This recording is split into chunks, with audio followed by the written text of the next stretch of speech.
नमस्कार विद्यार्थी मित्रांनो, तुमचं पुन्हा एकदा माझ्या ब्लूमिंग किड्स या चॅनलवर स्वागत आहे. आज आपण इयत्ता 5वीचा पाठ 11वा कठीण समय येता हा पाहणार आहोत. ह्याची प्रश्नोत्तरं पाहणार आहोत आणि थोडक्यामध्ये या पाठामध्ये काय लिहिलेलं आहे तेही आपण पाहणार आहोत. चला तर मग करायची का सुरुवात. अपघात झाल्यानंतर लगेच मदत मिळणे आवश्यक असते. अपघात झाल्या मदत मिळाली नाही तर एखाद्याला प्राणही गमवावा लागतो. त्यासाठी लगेच जखमींना हॉस्पिटलमध्ये घेऊन जाणे, प्रथमोपचार करणे आणि घेऊन जाणे गरजेचे असते. तेच महत्त्वाचे काम 2 पत्रकार, मुख्याध्यापक, शिक्षक व विद्यार्थी यांनी मिळून केले. कारखान्याचे अधिकारी यांनीही योग्य भूमिका घेऊन गाडी वाहण्याची हिंमत वाढवली. त्यातून एका परिवारावरचे संकट टळले. विचार करा, पत्रकारांनी किंवा इतर लोकांनी त्या गाडीवानाला मदत केली नसती तर फार वाईट झाले असते. म्हणूनच म्हणतात की कठीण समय येता कोण कामास येतो, तोची साधू ओळखावा, देव तेथेची जाणावा. या पाठाचे प्रश्न उत्तर पाहूयात. तुम्ही हा पाठ 2 वेळा वाचायचा आहे आणि आपण आता प्रश्नोत्तरांकडे जाऊयात. चला. इयत्ता 5वी बालभारती पाठ 11 कठीण समय येता हा पाठ तुम्ही वाचला आहे असं मी समजते आणि आता आपण प्रश्नोत्तर बघूयात. प्रश्न पहिला, का ते सांगा. पहिल्यांदा बैलांचा गळफा सोडून मग ते तरुण गाडीवानाकडे वळाले. पहिल्यांदा बैलांचा गळफा सोडून मग ते तरुण गाडीवानाकडे वळाले कारण बैलांच्या गळ्याला बसलेला फास त्यांना दिसला. मुक्या जनावरांना आपल्याला होत असलेल्या वेदना सांगता येत नाहीत. फास लवकर काढला नसता तर बैलांचा जीव गेला असता. म्हणून पहिल्यांदा बैलांचा गळफा सोडून मग ते तरुण गाडीवानाकडे वळाले. गाडीवान व्याकुळ होऊन गाडीभोवती फिरत होता. उत्तर, गाडीवान व्याकुळ होऊन गाडीभोवती फिरत होता कारण अपघातानंतर त्याची बायको तिथे दिसत नव्हती. तो तिला शोधत होता. मोटारसायकलवरून आलेला एक तरुण शाळेत जाऊन गुरुजींना भेटला. मोटारसायकलवरून आलेला एक तरुण शाळेत जाऊन गुरुजींना भेटला कारण मोटारसायकलवरून आलेला एक तरुण शाळेत जाऊन गुरुजींना भेटला कारण त्यांना खड्ड्यात पडलेल्या उसाच्या मोळ्या उचलण्यासाठी विद्यार्थ्यांची मदत हवी होती. गाडीवानाची मुलगी आईकडे भेदरलेल्या नजरेने पाहत होती. गाडीवानाची मुलगी आईकडे भेदरलेल्या नजरेने पाहत होती कारण अपघातानंतर तिची आई निपचित पडली होती. प्रश्न दुसरा, 3-4 वाक्यात उत्तरे लिहा. गाडीवानाची बायको उसाच्या ढिगाऱ्याखाली गेली हे त्या 2 तरुणांनी कसे ओळखले असेल. उत्तर, उसाच्या गाडीला अपघात होऊन गाडी एका बाजूला कलली. त्यामुळे गाडीवानाची बायको खड्ड्यात पडली. उसाच्या मोळ्या तिच्या अंगावर पडल्या.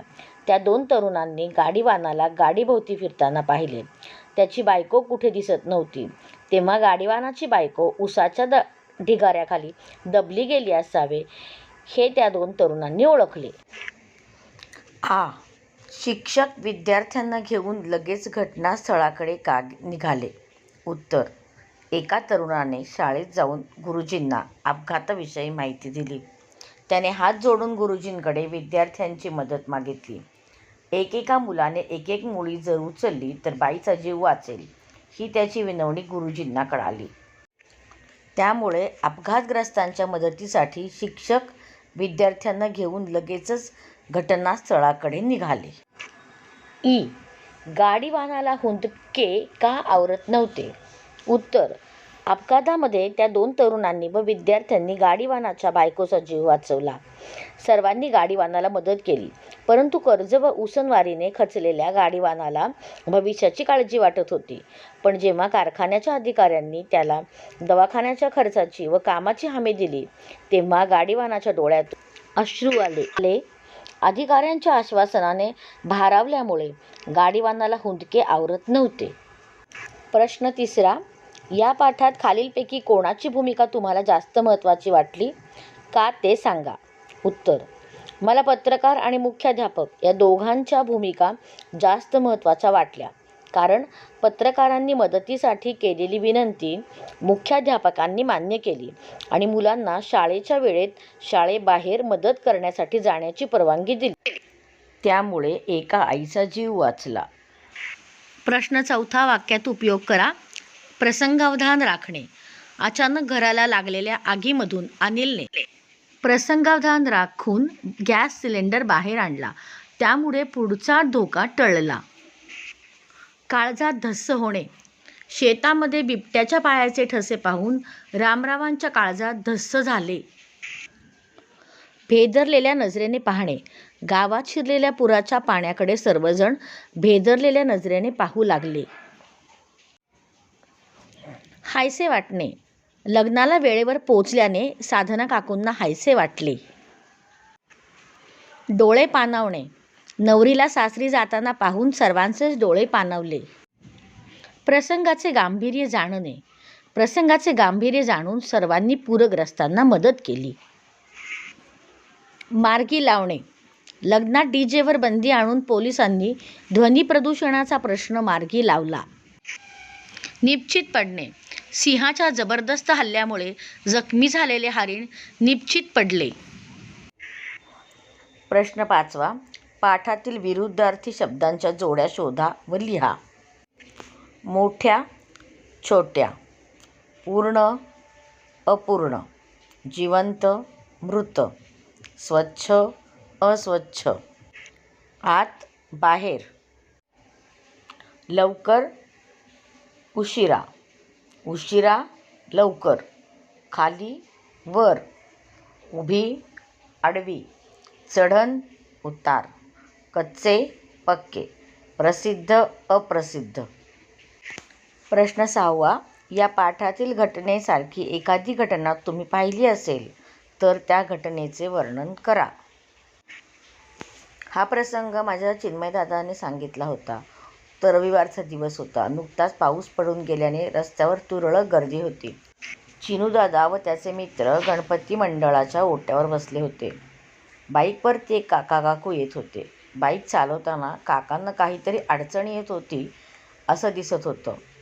त्यांचा थोडा बॅलन्स जात होता. नंतर लक्षात आलं की काकूच्या साडीचा पदर बाईकच्या मागच्या चाकामध्ये गुंडाळला गेला होता. त्यामुळे काकू खाली पडल्या. काकांनाही गाडी कंट्रोल झाली नाही आणि तेही खाली पडले. काकूंची अर्ध्याहून अधिक साडी चाकामध्ये गुंडाळली गेली होती. तातडीने चिनूदादाने गणपतीच्या खांद्यावरील शाल काढून काकूच्या अंगावर पांघरले. साडी चाकात गुंडाळल्या गेल्यामुळे काकू खूप घाबरून गेल्या होत्या. रडवेल्या झाल्या होत्या. तोपर्यंत थोडे लोक जमले. गणपतीच्या मंडळासमोर राहणाऱ्या रेहाना चाचींनी त्या काकूंना घरात नेले. 15-20 मिनिटांनी काकू साडी नेसून बाहेर आल्या. तोपर्यंत मंडळाच्या मुलांनी काकांना पाणी दिले. किती लागले याची चौकशी केली. काकांच्या गुडघ्याला बरंच खरचटलं होतं. तोपर्यंत काकांनी घरी फोन करून त्यांच्या नातेवाईकांना लोकेशन सेंड केले. थोड्याच वेळात एक कार आली व त्याच्याबरोबर 7-8 लोक बाईकवर पण आले.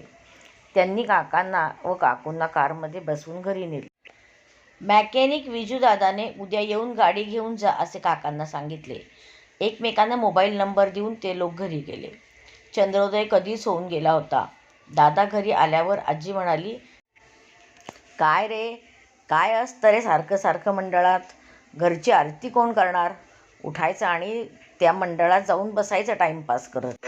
मग दादाने घडलेली सर्व हकीकत सांगितली. ती ऐकून आम्ही सगळे चिडीचूप झालो. प्रश्न 7वा, शब्दांना पर्यायी मराठी शब्द लिहा. बाईक, दुचाकी. प्लीज, कृपा करून. शॉक बसणे, झटका बसणे. फ्रॅक्चर, अस्थिभंग. ॲम्ब्युलन्स, रुग्णवाहिका. खालील संवाद वाचा. अधोरेखित केलेल्या शब्दांकडे विशेष लक्ष द्या. मुलांनो, तुम्ही हा संवाद वाचायचा आहे आणि त्याच्यामध्ये प्रश्न कोणते ते आपण पाहू. कोणते सर्वनाम कोणत्या नामासाठी आले आहेत ते ओळखा व लिहा. मी, बंडू स्वतःसाठी वापरतो. तुला, मिनू. मला, मिनू. आपल्याला, बंडू, लता, मिनू. आम्हाला, लता, मिनू. आपण, बंडू, लता, मिनू.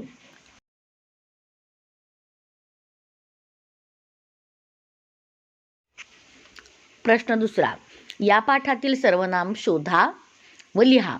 नामाच्या ऐवजी येणारा शब्द म्हणजे सर्वनाम. त्याची, त्या, ती, त्यांना, तिला, ते, तिच्या, तो, तुला. मुलांनो, हा होता पाठ 11 कठीण समय येता या धड्याचा अभ्यास. तुम्ही प्रत्येक वेळी धडा जोरात 2 वेळा वाचायचा आहे. त्याच्याखालची प्रश्नोत्तरं सोडवण्याचा प्रयत्न करायचा आहे. जर नाहीच तुम्हाला प्रश्नोत्तरं समजली, उत्तरं कशी लिहावी, तर याचा वापर करायचा आहे. पण असंच्या असं बघून लिहायचं नसतं कधी असं.